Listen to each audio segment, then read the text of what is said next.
Você sabia que o Papa era um filósofo? O Papa todos nós conhecemos, mas hoje eu queria compartilhar com vocês um pouquinho do pensador através desse livro aqui, onde ele traz várias ideias relacionadas à educação. O Papa tratou de temas que foram considerados tabus pela ala mais conservadora da Igreja Católica. Com isso, ele aproximou muitas pessoas da Igreja. O Papa considerava o ato de educar uma das artes mais apaixonantes. A educação, ela assumiu um papel muito importante na nossa sociedade atual. Então nós estamos ora como educandos, ora como educadores e muitas vezes, na maioria das vezes, em ambas as posições. Então é por isso que os temas tratados nesse livro são tão interessantes. Hoje nós vamos discutir três ideias do Papa que estão presentes neste livro, e a partir dessas ideias nós vamos conectar com ideias de filósofos que vão nos ajudar a entender melhor o pensamento que ele coloca nesse livro aqui. A primeira ideia é a memória do passado à luz da consciência presente. O Papa diz que não se pode educar de forma separada da memória. Para entendermos essa memória que o Papa se refere, que ele se refere tanto à memória do caminho pessoal quanto à memória coletiva, vamos entender esse pensamento trazendo as ideias de Aristóteles sobre a memória e reminiscência. A segunda ideia é o resgate da racionalidade. O Papa se refere a um mundo pós-moderno como tendo sido gerador de um relativismo, uma política do consenso que resultou em uma época do pensamento débil. Vamos entender o que o Papa quer dizer com isso, trazendo a modernidade líquida de Zygmunt Bauman para dialogar com essa ideia. E a terceira ideia é a crise como um desafio à esperança. O Papa faz um convite para refletir sobre a esperança. Não uma esperança light, como diz ele, não uma esperança ingênua, uma esperança relacionada aos desafios da existência humana, aos problemas mais profundos que se associam à nossa luta cotidiana. Para essa discussão, traremos então Paulo Freire com o seu verbo esperançar, que, assim como o Papa, trata a esperança de forma pragmática. No final, traremos três convites que o Papa faz nesse livro para que a gente possa viver com mais esperança. Vamos lá?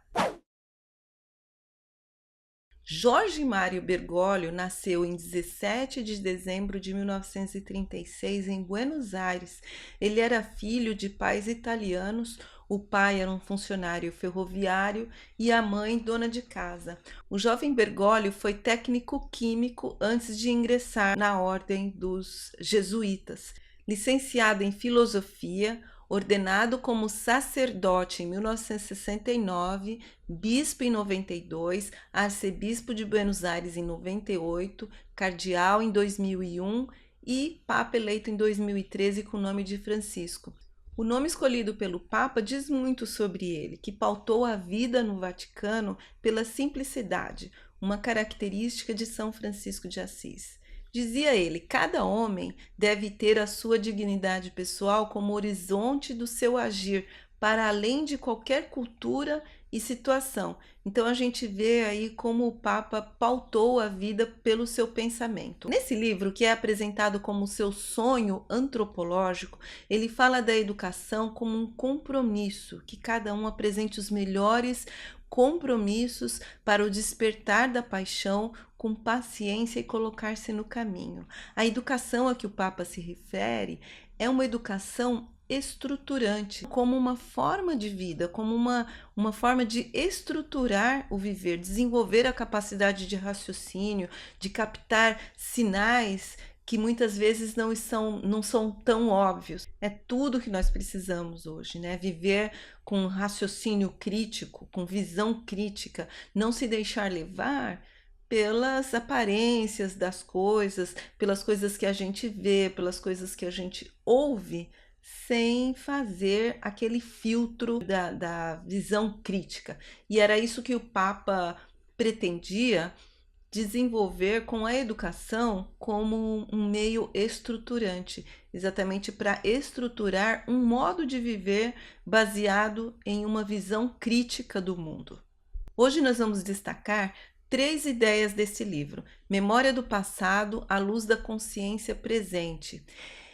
Aqui é um chamado para que a gente recupere a memória, para que a gente possa tomar decisões com base em experiências que nós vivemos no passado, de modo que a gente possa aprender com as lições vividas. O Papa diz: ninguém é capaz de entender nada se não for capaz de recordar bem, se falhar a memória. Por isso, para vivermos bem, é preciso recuperar a memória do nosso caminho pessoal.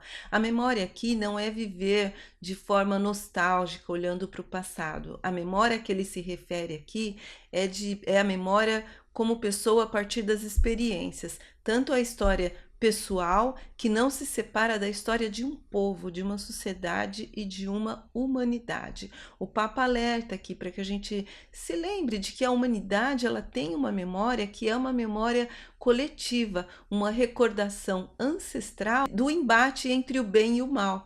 Essa experiência coletiva deve ser lembrada como lições para que atrocidades do passado não se repitam no mundo em que vivemos. Para discutir essa ideia, nós trazemos então Aristóteles, que tratou do tema da memória no livro Da Memória e da Reminiscência, como um tema filosófico capaz de dar sentido à existência humana. A memória não é a capacidade de recordar apenas, portanto, não estamos falando de uma capacidade de memorizar as coisas, de recordar das coisas. A memória é um estado produzido por uma imagem mental, como se fosse uma pintura. Quando um homem se lembra, infere ou deduz que já viu, ouviu ou experimentou algo desse tipo. E o processo de lembrar é uma espécie de busca. Esse poder ou capacidade só pode corresponder por natureza aos animais que têm faculdade de deliberação, já que a deliberação é também um tipo de inferência. Então, a memória que o Papa se refere aqui, fazendo essa inferência a Aristóteles, é a capacidade de deliberar com base nas experiências que nós vivemos no passado, com a capacidade de aprender com as lições vividas. É nesse sentido que o Papa afirma que não se pode educar separados da memória. A segunda ideia que a gente traz aqui é o resgate da racionalidade.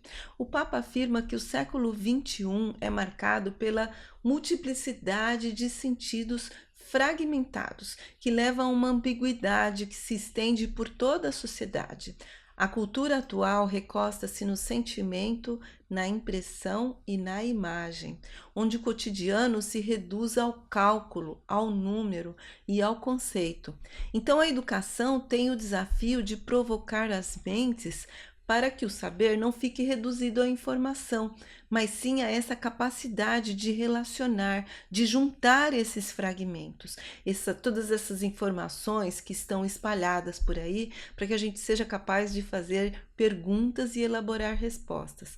Para dialogar com essa ideia, vamos trazer a modernidade líquida de Zygmunt Bauman, um sociólogo e filósofo polonês que foi referência nos estudos de pós-modernidade, e ele foi o criador da modernidade líquida, que é a ideia de que a sociedade contemporânea é marcada por essa fluidez, pela volatilidade, pela instabilidade das relações sociais, econômicas e institucionais. Bauman utiliza a metáfora do líquido para ilustrar como na modernidade atual tudo é transitório, até as certezas se dissolvem rapidamente. É aí que entra então a importância da educação. Para Bauman, no mundo pós-moderno, o indivíduo se afastou do cidadão, provocando o fim dos sentimentos de coletividade. E aqui é um ponto importante em que o Papa fala da educação como um instrumento que possa capacitar a habilidade de fazer essas conexões.